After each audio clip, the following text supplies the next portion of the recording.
Hello and welcome to Aura Library's celebration of National Storytelling Week.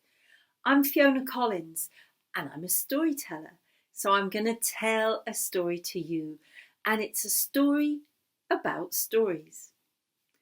Once upon a time, Amser, before there were houses, before there were schools, when people just had to find caves to shelter in from the weather or pull tree branches over them to cover them from the rain.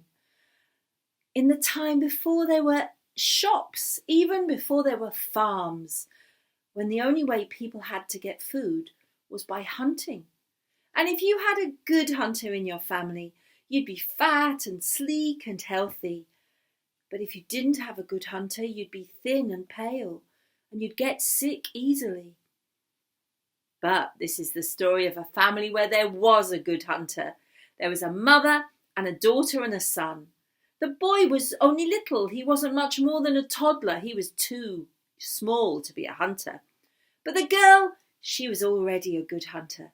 She had a bow and arrow that she'd made herself, straight, strong, sharp sticks. She scraped them to a point with a piece of sharp stone. Because this is a story from before the time when people learned how to use metal to make tools or weapons. Every day she'd take her bow and arrows into the forest. She'd go hunting for birds. She'd shoot the birds. P'tsh, p'tsh. They'd come falling down out of the sky. She'd tie them to her belt and carry them home for her mother to cook, for the family to eat. And one day, on the day when the story begins, the girl was walking through the forest. She was looking for birds. She was hunting the birds. Soon she had 6 or 7 dead birds tied to her belt. And then she came out between the trees to a clearing in the forest. And the sun was shining. There was a stream sparkling running by. Next to the stream, there was a great big round, flat-topped grey stone, a rock. And she thought, I bet that's warm from the sun. And she went and she put her hand on it, and it was warm from the sunshine. And she thought, this would be a good place to sit and rest. I've got plenty of birds. I could take a break now. And she climbed on the stone and she stretched out her legs, and the stone was warm under her legs. She leaned back on her hands. The stone was warm under her hands. She put her bow and arrow beside her. She put the dead birds beside her. She turned her face up and closed her eyes and let the sun shine down. And it was so peaceful. Until, suddenly, a voice spoke to her. And the voice said, "Would you like me to tell you a story?" And she snapped her eyes open. She looked around. She said, "Who said that? Who's talking to me?" And a voice said, "I said it. I'm talking to you." And the voice was coming from underneath her. She looked at the stone. She said, "Are you talking to me?" And the stone said, "Yes, it's me. I'm talking to you. Would you like me to tell you a story?" And the girl said, "Well, what's a story?" Because this story is so old, it comes from the time before stories were invented.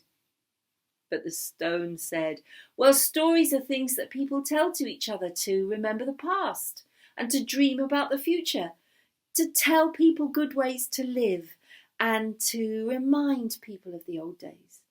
Would you like me to tell you a story?" And the girl said, "Well, yes, I think I would. Yes, please." Said the stone, "If I'm going to give you a story, what will you give me in return?" And she thought, what can I give the stone? She had her bow and arrows with her, but she thought, I can't give those away. I need them to hunt, to get food for the family. But then she thought, well, I could give these birds to the stone. I could hunt and get more food. So she said to the stone, "Would you like me to give you the birds?" "Yes, that would do fine," said the voice of the stone. And then it was as if the sunlight shone and sparkled more brightly. And those still birds stirred, and their stiff feathers softened, and their dull eyes brightened, and their dead beaks opened, and their chests began to rise and fall, and they spread out their wings, and they flew away. And when the birds had disappeared from sight, the stone began to tell the girl a story. And she listened, And she listened, and when one story was finished, it told another, and then another.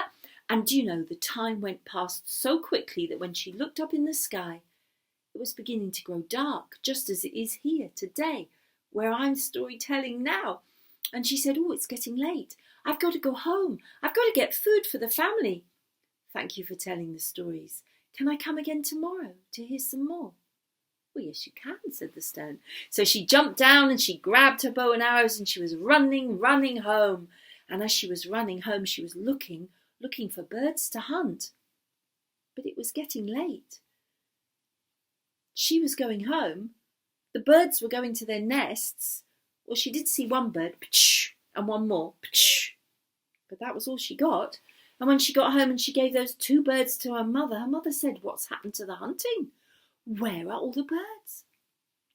And you know, the girl didn't want to tell her mum about the stone, so she just said, "Oh, there weren't many birds around today, Mum." Well, the mother cooked the birds that they had, and it was enough. They had their supper and they slept. And then they woke up in the morning and the girl went out hunting again. Soon she had 6 or 7 dead birds tied to her belt. But she couldn't forget about the stone that had told her the stories, and it was as if her feet were choosing their own path through the forest, taking her back to the stream in the clearing and the great big rock with the flat grey top. And she climbed up on top of it, and she put down her bow and arrows, she put down the birds, and when the stone said, "Would you like me to tell you a story?" she said, "Oh yes, please. I'd love to hear some more." "Well," said the stone, "if I'm going to give you a story, what will you give me in return?" And she thought, "Oh, I meant to bring a present for the stone." But she'd forgotten. She thought, "Oh, well, I'll have to do the same as yesterday. I'll give these birds." And she said to the stone, "Would you like to have the birds?" And the stone said, "That will do fine." And again those still birds stirred, their eyes brightened, their beaks opened, they spread out their wings and they flew away. And when the birds had flown away, the stone began to tell more stories, more and more stories.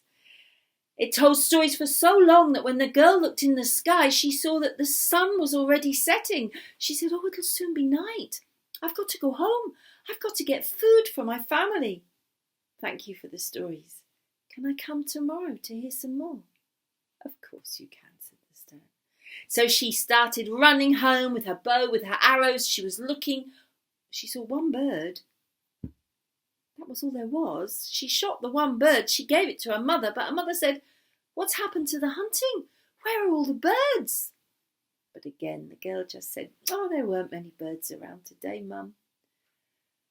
And they ate the little bit of bird that there was, and they slept as well as they could because their bellies were grumbling with hunger, not humber. And the next morning, when the girl went hunting again, the mother called her son to her. Now, he was too young to be a hunter, but he was already a good tracker. She said to him, "Follow your sister through the forest. Keep out of her sight, but keep her in your sight. Find out for me what's happened to the hunting. Find out, where are all the birds?" So when the girl was going through the forest hunting, her brother was tracking her. And he saw her shooting birds, tying them to her belt.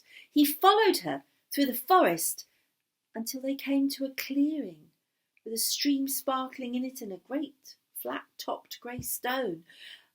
And he couldn't follow her across the clearing because there were no trees to hide behind. He watched from the side. He saw her sit up on the stone. He could see she was talking to someone, but he couldn't see who she was talking to. Then he saw the dead birds that she had come to life and fly away, and then he could see that she was listening to something, but he couldn't hear. He couldn't hear what she was listening to, and he wanted so much to know that he went a bit closer and a bit closer until there were 2 of them sitting on the stone all day long listening to the stories. And when they went home that night and their mother said, "What's happened to the hunting? What's happened to the birds?" The brother and the sister, they just looked at each other and grinned, and then they went, There weren't many birds around today, Mum. Oh. So the next day she sent their cousin to follow them. And that day there were 3 of them sitting on the stone. And the day after that there were 6. And the day after that there were 12. Because each day more and more people were going there to listen to the stories. Not only children, grown-ups too, because grown-ups love stories, don't we? Day after day they listened to stories, day after day, till one day the stone stopped. Finished a story and it stopped, and they said, tell another story, it's not late yet. But the stone said, I can't. I've told you all the stories. Now you're the ones that have the stories. You'll have to tell them. And then with a crack and a crunch and a rumble and a roll, the stone fell into 1,000 pieces. Well, everybody stood and stared, and then first one, then another went forward and picked up a piece of stone. Some people took a little piece, some people took a big one. Some people chose a stone because they liked its colour, and some because the shape reminded them of something. But all the stones reminded them of the stories, and reminded them what the stone had said to them, that now they had the stories. They had to tell the stories too. And they did. Some of them remembered all the stories, and they told them to everyone they met. Some people only remembered a few stories, so they told them.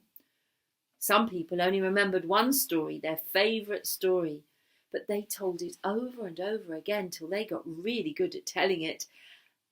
And some of them couldn't remember any of the stories at all. They just remembered they'd been somewhere and listened to stories, so they told people about that. So the next time that you're walking on the hill or by the river or in a field and you see a stone and you think, well, that's got a nice colour or nice shape, and you think, oh, I'll take it home with me. You pick it up. Don't just look at it.